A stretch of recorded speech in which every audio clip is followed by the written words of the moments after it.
You think you could survive in the ancient world? You couldn't.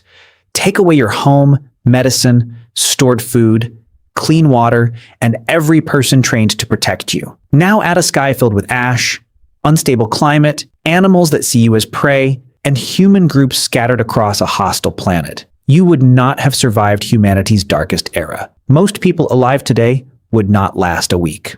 Around 74,000 years ago, a supervolcano beneath what is now Lake Toba in Indonesia erupted with almost unimaginable force. It was the largest known eruption of the last 2 million years. Ash crossed seas and settled thousands of kilometers away. Sulfur reached the upper atmosphere, dimming sunlight and disrupting temperature and rainfall. Plants were buried.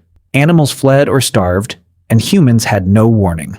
No forecast, no emergency shelter, no supply chain beyond the disaster zone. Just stone tools, fire, memory, and the people beside them. For years, some scientists believed this catastrophe pushed our species to the edge of extinction. The idea was simple. The eruption darkened the sky. The planet cooled. Food systems collapsed. Human numbers crashed until only a small population remained. But here is where the story becomes more interesting. The evidence no longer supports a simple picture of humanity nearly vanishing everywhere at once. In central India, archaeologists found similar stone tools below and above layers connected to the Toba eruption. People were still there. On the southern coast of Africa, tiny fragments of Toba ash were found at sites where human activity continued afterward. And in northwest Ethiopia, people survived harsh, dry conditions by changing what they ate and how they hunted. So humanity's darkest era was not one moment when everyone almost died. It was a world becoming unstable, where survival depended on location, knowledge, and community. Imagine waking in that world. The air is colder than it should be. The rains arrive late, or not at all. Plants produce less food. Herds abandon familiar routes.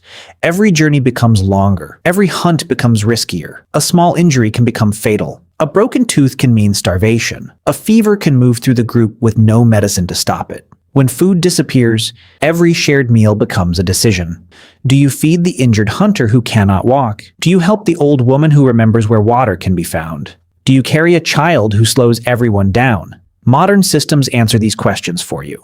Hospitals treat the injured, markets replace missing food, maps tell you where to go. Ancient humans had none of that. Their survival system was the group itself. One person knew how to read tracks, another knew which routes were safe. Someone remembered a water source used years earlier. Someone could keep an ember alive through rain. Someone could shape a cutting edge sharp enough to open hide and separate meat from bone. Alone, each person was fragile.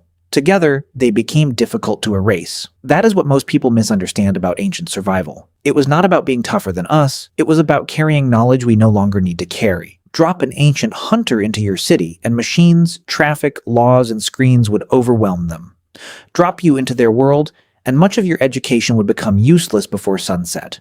You would not know where the animals moved. You would not know whether a cloud meant rain, dust, or fire. You might leave camp looking for food and never find the camp again. The darkness would be different too. Real darkness. No street lamps, no distant city glowing against the clouds. Beyond the fire, the world would disappear. And something could be standing there, watching from a distance you could not see. That fire was more than warmth.